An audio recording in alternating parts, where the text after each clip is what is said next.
Happy Devil's Wednesday. This is the State of the Fan Address presented by pucksandpitchforks.com. I'm your host, Sam Wu, here with the editor-in-chief of that fine website, Nick Villano, streaming live on Facebook Live, YouTube Live, X Live, Twitch, and now on Instagram Live on the Let's Go Devils Network, coming live from the Primetime Radio Studios inside the bunker. Undisclosed location in beautiful New Jersey. And at the first state, you're in Delaware. Like, what's in Delaware? Correct. What's in Delaware? There's lots of stuff in Delaware. Oh, So much fun in Delaware. Rehoboth Beach. That's all I know about Delaware.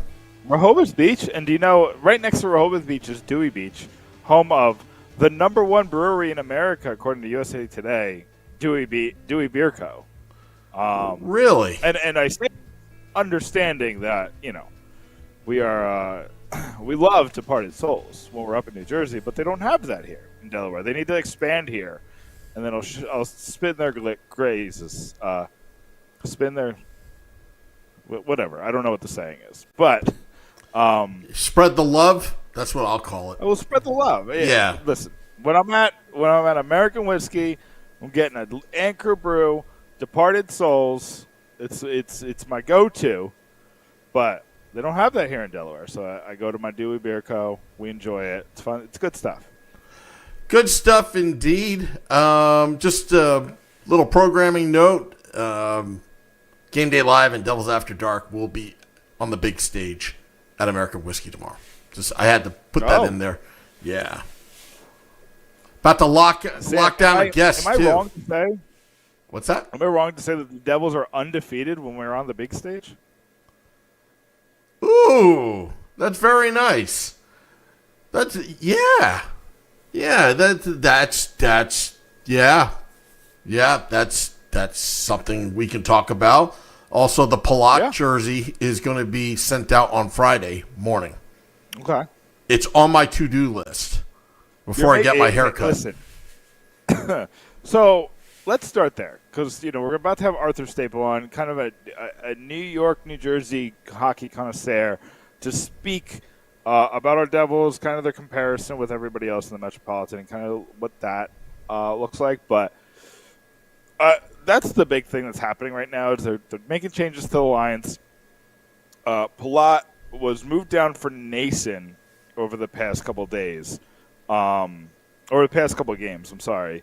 And it worked against LA. It didn't work so well against the Ducks. The Ducks, who are a much faster team, and they made a bunch of changes to the lineup today. They sent Seamus Casey down, and I'm not that surprised because there was it just didn't work with him here. It's not Casey's fault. He needs a Brett Pesce, a Brendan Dillon, a Jonas Siegenthaler to pair with. But unfortunately, it's more important to get Luke Hughes that pairing. And then next on the list to get that pairing is Simone Nemetz. So there was just a couple of disasters. But yeah, it's I'm looking for the actual. Here it is. So right now they're sticking with that Nason Hughes Bratt line as of the latest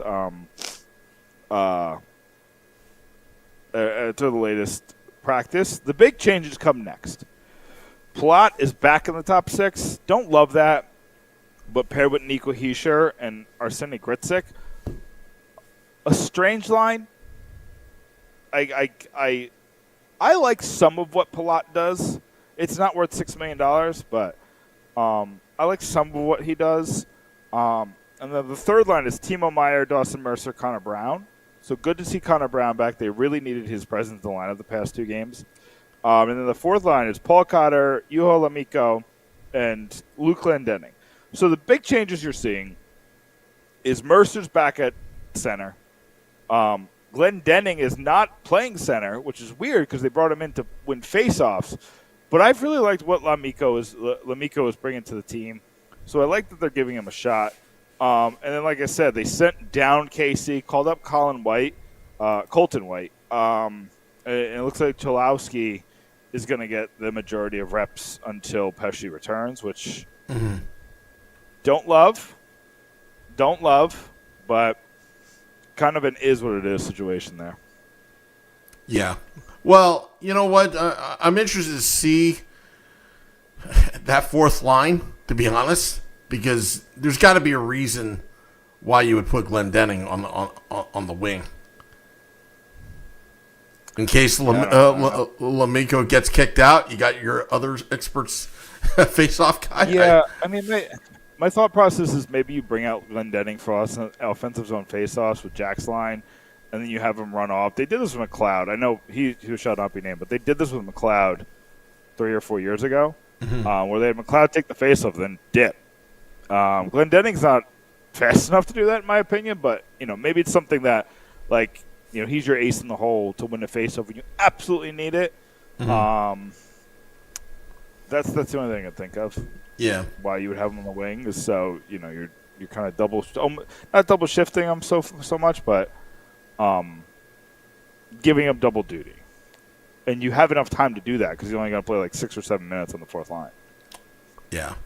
Anyway, our special guest is waiting in the Andy Green room right now. His name is Arthur Staple, New York sports reporter. Big fan of his over the years. Many publications, especially more in the New York, Long Island area. You can find him on X at Stape NHL. Arthur, you're on with Sam and Nick. How are you tonight? I'm good, guys. How we doing? We're doing great, Arthur. Thanks so much for coming on. You're a popular person. I saw you on James Nichols' video show. I saw you on the Jeff Marek podcast. You're getting around, aren't you? Well, no writing duties right now, so I got lots of free time to talk puck, which is great, and it's also great to be able to kind of, instead of being told I need to do the Rangers or the Islanders, which I've done for many years. It's nice to be able to take some time and watch some Devils games, pay attention to them, sift through the data. It's a really good team. They were my preseason Cup finalist pick, and a fun team to watch. Maybe not lately, but mostly, to me, of the three area teams, it's the team with the most potential right now to have a great season. And I feel like they were there for a little while with the winning streak, but they just need to get back to it. And it's still to me a really good team, a really well coached team with maybe just one or two holes here that could get filled somewhere along the way. Let me start there, and I'm going to go a little off script here, so I apologize for that. But I do want to know, A, why you picked them, like what drove you to pick them preseason, and B, does every Cup finalist team go through a stretch like this anyway? Like I remember last year, the Devils actually beat the Panthers on back-to-back games. I think it was in Florida, I believe. So, there's stretches where teams lose 3 or 4, they don't look good. But, why did you pick the Devils in the preseason? And did you see anything in the past 4 games that would concern you more than any other, if it was Colorado, if it was Vegas, if it was one of those? I just really like their depth. I mean, obviously, health is such a huge factor, especially with the high-end guys, and you can't really predict that. So you're making your call for the season based off of, are the Hughes brothers going to be healthy all the way through? Is everybody else going to be as healthy as you can be through an 82-game hockey season, and obviously get healthy at the right time, which is March and April. So given all that, and just looking at the landscape of the Eastern Conference, especially the Metro Division, I you kind of felt like Carolina's Carolina. They're going to do well in the regular season because that's what they do. I thought the Rangers would be able to rebound a bit just because of coaching change and some winning DNA in that room. And I thought a lot of the other teams were going to take a step back. Pittsburgh obviously has surprised everybody with the way they've started. I still not out, jury's still out on them. I think over the long haul. Washington struggled a bit. Columbus is in the middle, Isles in the middle. I just felt like there was an opportunity for a team like Jersey with capable to above average goaltending if they need it, very good defense when everybody's healthy, and probably the best forward group in the East to me. Again, 1 or 2 holes, but I feel like, especially seeing early on the Meyer, Heischer, Mercer line working so well, there's no second line like that in the NHL for me. I got guys that are experienced on special teams, especially penalty killers, 200-foot players, have a little bit of an edge.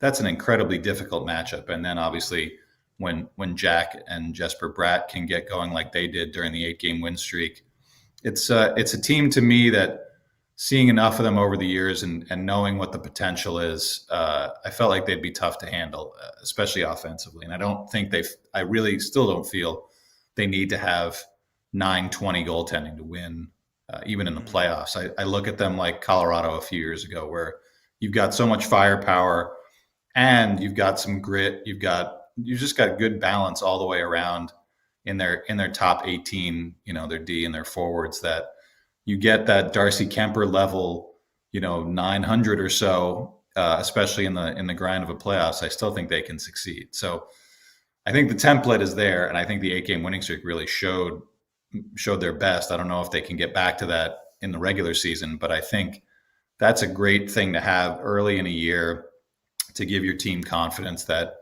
obviously they're missing some pieces injury-wise, important guys like Pesci, but they know what they can be. And that is an offensive wagon, a team that can generate high danger chances, that can put teams on their heels. So I just felt like the East maybe is a little bit softer than it's been. And I think you can see that really in the other division too, in the Atlantic, which has always been so strong. Tampa's struggling to find their footing, Toronto, Florida in a big way. So I think the door is open for some teams that maybe haven't been there the last couple of years. And to me, Montreal was that team. I'm patting myself on the back for getting the first month right. But so Montreal for me was that team in the Atlantic, and the Devils were that team in the Metro. And I don't know if they can take it all the way through, but that's just how I saw it before the season started. Just on that point, I want to kind of belabor it a little bit.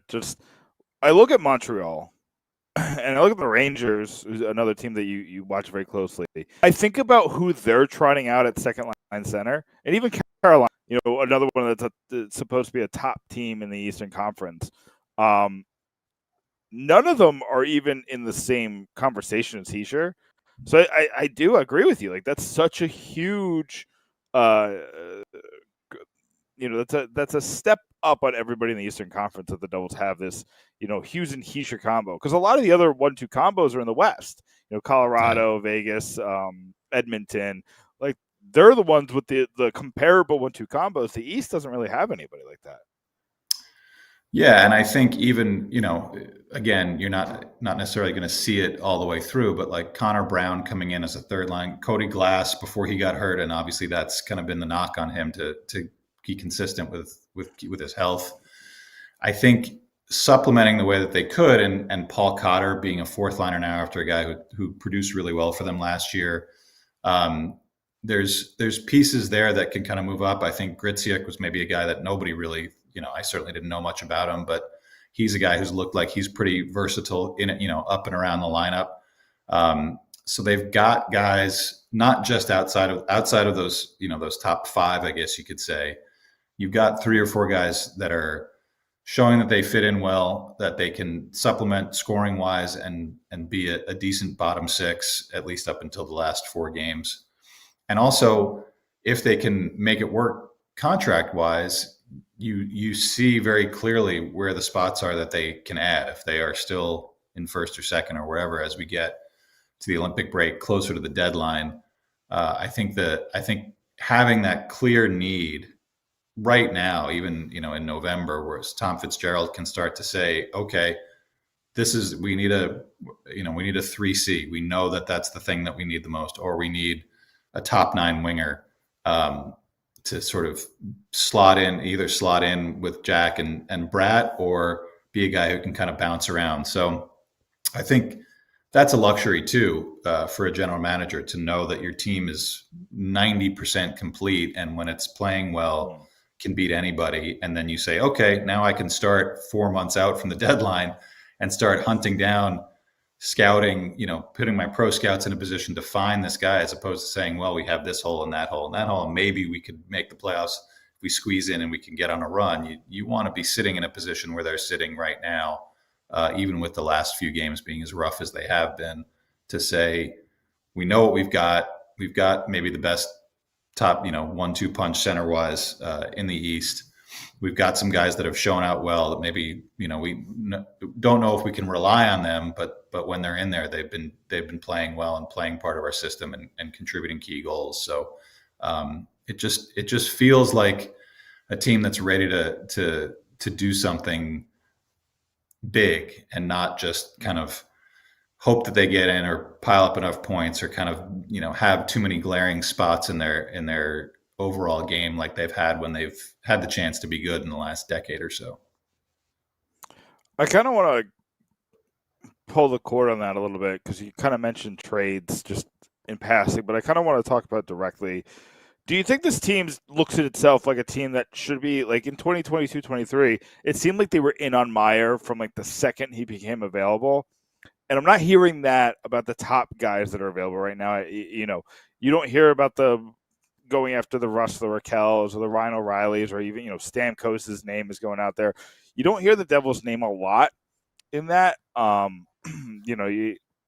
You always hear their name with Quinn Hughes, obviously, but like that's a little bit of an obvious. That I think if they were last in the league, they'd be tied to Quinn Hughes. Knock on wood. I don't want that to happen, but do you see the Devils team as like one of those that's going to be like a Florida or a Vegas or Toronto where they're in on those top guys the whole time? I know it's complicated with the contract situation, but Florida figures it out every year. Vegas figures it out every year, so that it can be done.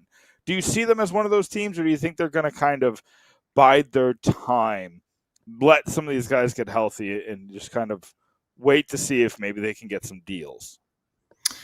Yeah, I mean, I think Quinn Hughes is a special case. That if you're in a position where he says to Patrick Allvin, I'm not staying, and there's only one place I want to go, then obviously you're going to move heaven and earth to make that deal because you can't pass up that kind of opportunity.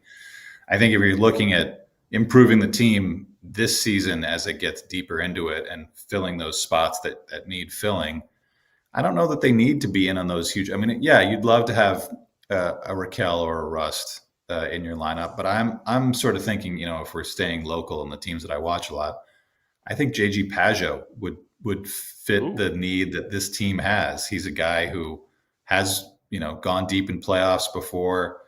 He's kind of that third line. He can give you a little second line sometimes, but mostly third line. Could even be fourth line on this team, depending on who's going well. And he's a pending free agent. He's not going to cost you a ton, an arm and a leg asset wise. I think that Fitzy has done enough for the Islanders over the years at the deadline that maybe now it's time to see things come back the other way. Obviously different GM, but Palmieri is still there. And Palmieri's still there. I mean, he's signed a little bit beyond, but that's to me that's what I start looking at, whether it's Pageau and Anders Lee, that would be a tough one. I think Islanders trading their captain away to a local rival, I guess you could say. So you have to see how things shake out. There's really nobody that you're looking at outside of maybe Calgary. And, are you adding, can you even add the term and the number with Nazem Kadri? Is that guy a fit? You'd obviously have to send some, a big contract back. And I don't think Calgary's interested in doing that. So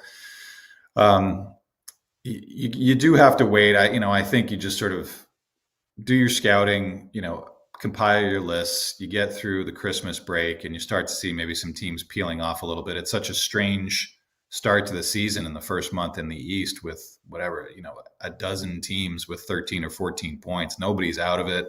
Nobody's firmly in it. Jersey, you'd say has had a great start and feel confident about, but even they're tied with the Penguins. I don't think anybody's saying, hey, yeah, the Penguins are going to make the playoffs. They should probably start thinking about adding. It's too early for them. So, I think you love having those points banked, and you love having the stretch where they were playing, their best hockey in a couple of years, really, so that this team is capable of doing it. And I think you can be more targeted. I feel like the off season is where you start thinking about some of those bigger name guys. And honestly, I wonder what ownership feels about Tom Fitzgerald at this point. If this team is as good as it seems like it could be, and they get to the playoffs and they lose in the first round, and they get to the playoffs, or they don't even get to the playoffs, or God knows what can happen. But is he the guy that's going to be the one to make these seismic changes and keep kind of adding and adding? I think he's done a fantastic job, but you do have to have some results on the board at some point, especially with the contracts that they have and the long-term commitments that they have to some of their core guys. So, for me, this early in the season, you like what you've seen for the most part, and you can start to map out where you think the holes are going to be, how affordable they are, what you need to move out to make things work. And obviously as the season goes on, the need for huge cap space dwindles a little bit. So I don't know that they need to jump at a big move right away. And I don't know that anybody's offering up something that's worthwhile to them right away. I think that's part of it too. I think a lot of these names that are out there are more speculation. I don't think Stamkos is actually available. I don't think, I'm trying to think of like the other people who might be available. Like I just, but I do want to point out you were just in the Andy Green room. You said you don't think the Islanders want to trade their captain to a local guy. We did it. We traded to Andy.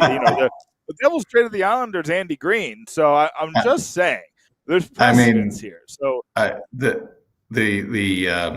aura of Lou makes things happen that don't normally happen. So I think that one was a special case. And, obviously you take that blueprint, and I was covering the Islanders then of Lou going out and getting Andy Green and going out and getting Palmieri and Travis Zajac for successful teams, for successful runs. It was, they gave up a lot, but I think that's the place you have to feel like you are. Lou is always going to be going for it. I think other teams and other GMs don't always kind of put themselves in that position. But, I think what we've seen so far, I think the Devils can kind of firmly put themselves in that conversation of we can be a Stanley Cup champion if things break right, if we stay healthy, if all these things. So that's where you start to have the conversation even this early in your front office and with your scouting staff that like we are looking for pieces that are gonna be complementary pieces to what we've got, as opposed to wholesale changes or selling or kind of being in that middle where you don't really know which way you're going to go even this early.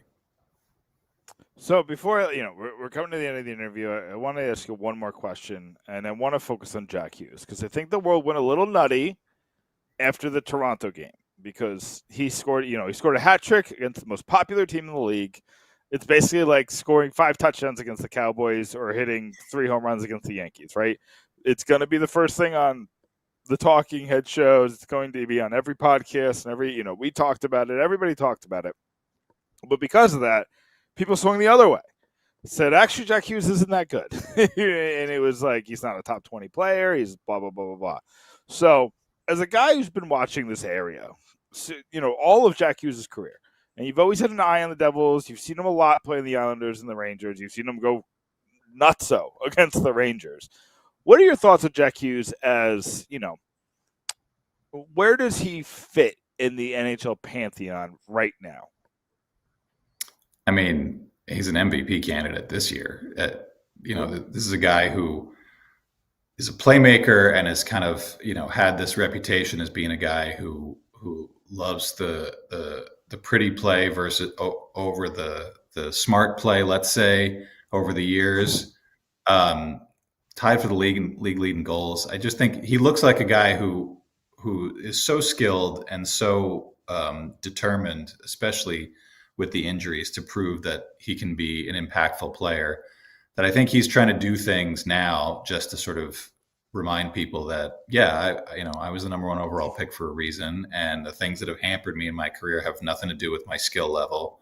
And just, I think, his game maturing alongside Jesper Bratt becoming a bona fide star, second tier star for sure, but a star in the league, a guy who has not gotten the fanfare that Jack Hughes has, but is just as important to the Devils as Jack Hughes is, in all honesty. So they're kind of combining force. It's a B minus version of McDavid and Draisaitl. Obviously, those guys are on another level, and individually they put up ridiculous numbers, but they are better together. And I think Jack is a guy who's had, a major, nearly 100-point season. He's produced, he's made, he's put some highlight reels together, mostly against the Rangers in Madison Square Garden. That seems to be his favorite playground. And I think that, to me, is also a kind of a key thing in all this, that he gets that if you want to be a big dog and you're on the second fiddle team in the area, the Devils or the Islanders, the place to do it is where everybody's watching, which is Madison Square Garden. And I think the fact that he has had game after game after game of incredible moments there, he understands the moment of what it means to be a Devils star player, that aside from winning Stanley Cups, you get noticed, at least around here. Like you said, you get noticed in Toronto if you're talking about the whole league, but in terms of the local teams, you get noticed by doing something at MSG. So I just think he's kind of hit this moment. You knock on wood, you hope he stays healthy. But if he does, and he's on this, he's a 50, 55 goal guy this year, 55 goals, 100 and some odd points. And this team is wire to wire, one of the best teams in the East.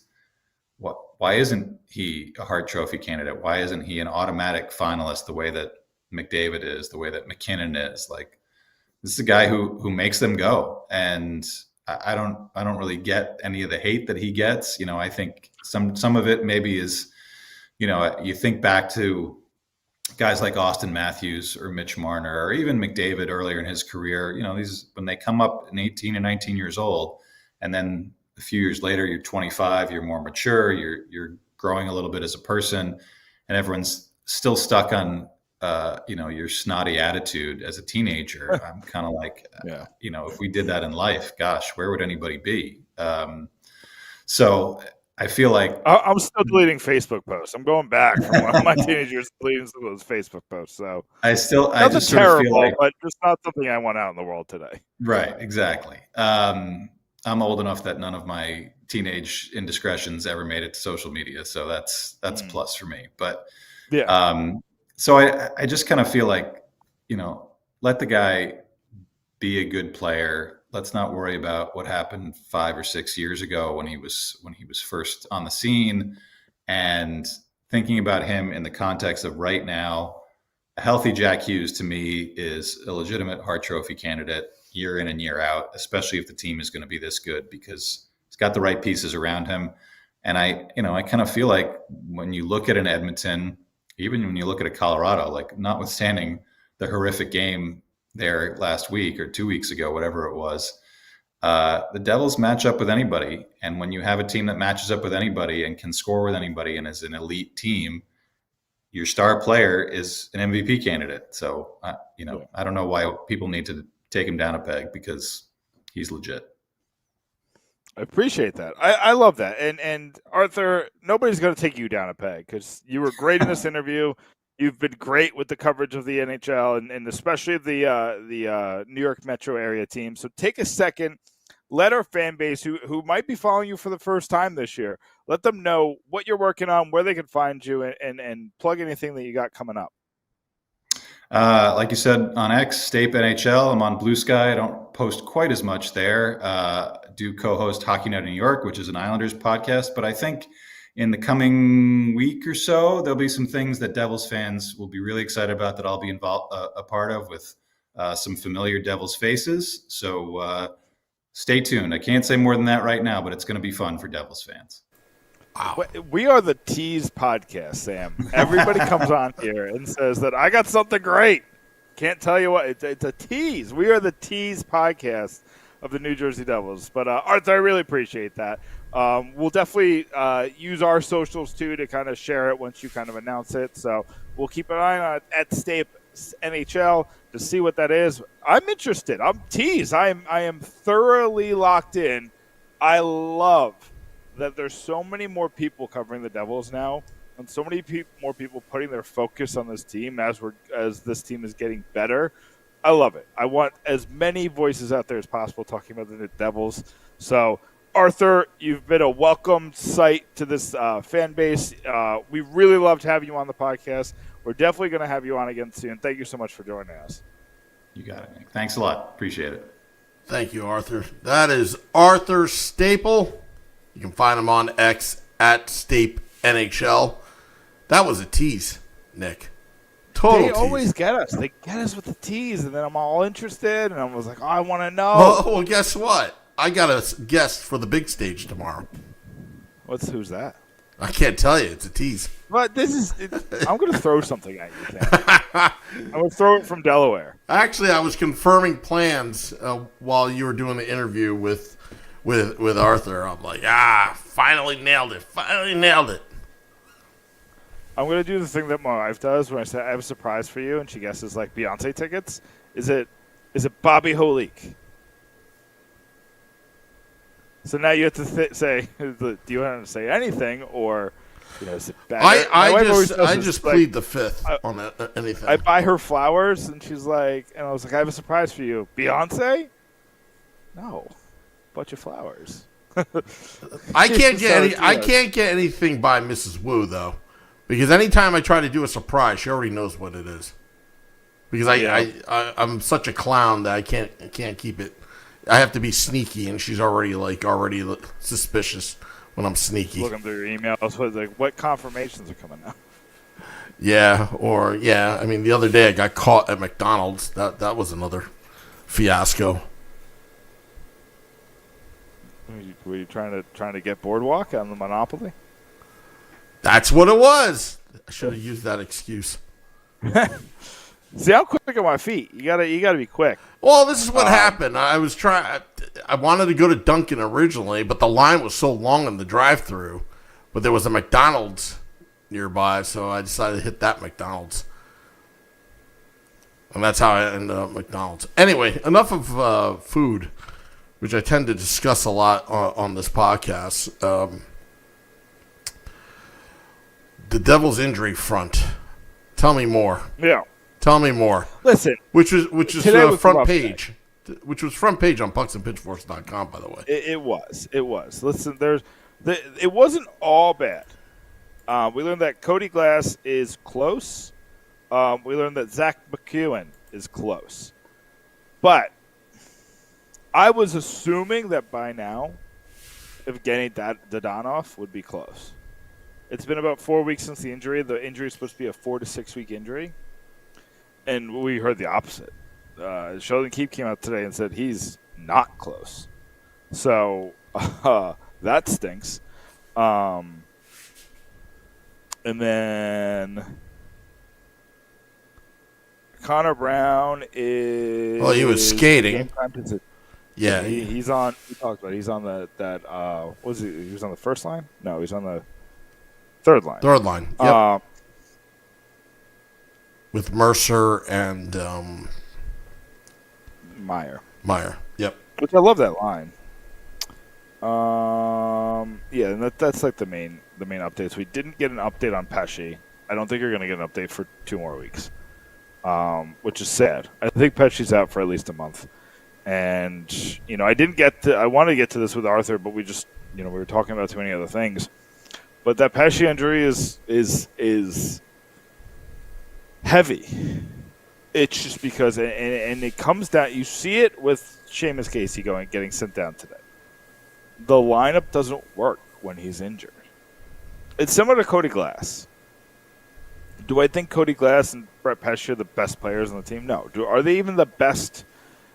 I don't think Cody Glass is the best bottom 6 player. I don't think Brett Pesci is the best defenseman we have. But it's just how they make our lineup gel and how you can build around them.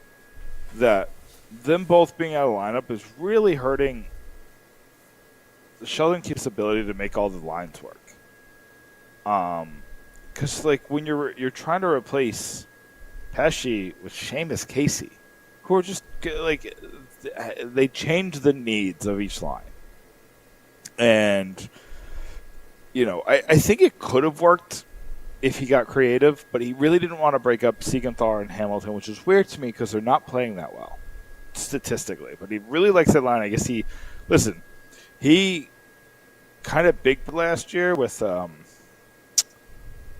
Pesci and Luke. He stuck with that unit for a long time, and it didn't work, and then it worked, and it didn't work, and then it was really solid. So I think that he knows what he's doing here to kind of get to give these pairs some time. But Siegenthaler has just been on the ice for way too many goals. So we'll see.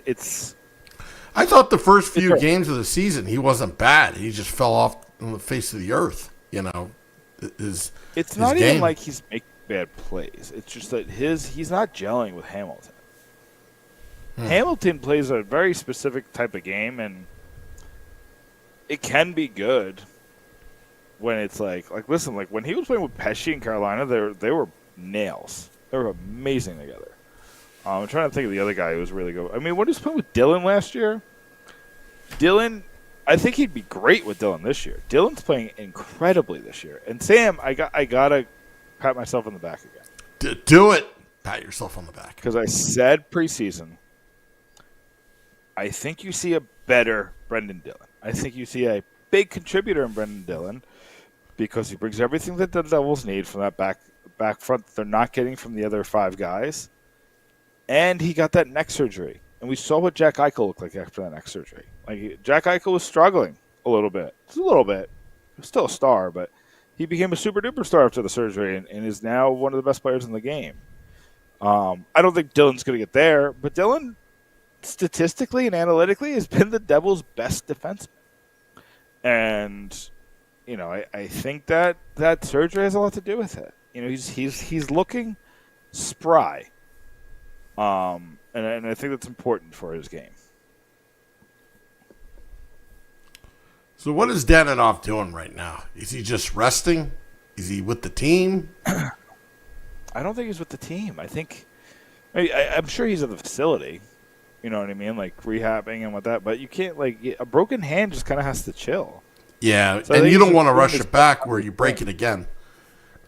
Right. That's one of those injuries that does have, it's a slight fracture that turns into, a severe fracture. That's the thing with a broken hand. If it was a severe fracture, he's going to be limited all season. It's not going to be the same guy. With this, I'm pretty confident he's going to come back and be the guy we saw in the preseason in the first game, which is a pretty good player. They've really missed him. Like having Nason's the slowest player on the team, at least the slowest forward. So having him with Jack Hughes and Jesper Bratt is odd, but I think they're thinking he could be like a version of Toffoli because Toffoli was slow too. But Toffoli and Jack Hughes were incredible together. They were just a good fit. So it's an interesting situation. Yeah, the injuries are mounting. They're mounting. If they get Brown back tomorrow, and then they get Glass and McEwen back by the weekend, this looks like a much different lineup, especially in the forwards. You really need Pesci back, though. But I think the date is December before we see Pesci back. Oof. That's a big oof. Yeah. Yeah, just survive. Listen, if you go 5-5, 6-4 in November, it's great. Yeah. Just keep this, like, what are they, 5 games above 500? Keep that kind of energy through this month. 6, if you could get pushed to 6 or 7, even better. But it doesn't need to be more than that. You know what I mean? Well, I mean, tomorrow is going to be a handful against the Montreal Canadiens, and then I'm actually looking forward to Pittsburgh on Saturday. But I hate those afternoon games. It seems like the Devils, those matinee games sometimes come out flat. They're terrible in the first. like sleepwalking. Yeah. Like they just rolled out of bed. Yeah. But Sam, I think that's all I got. Wow. Do I have anything to say? Unless we have any questions or anything,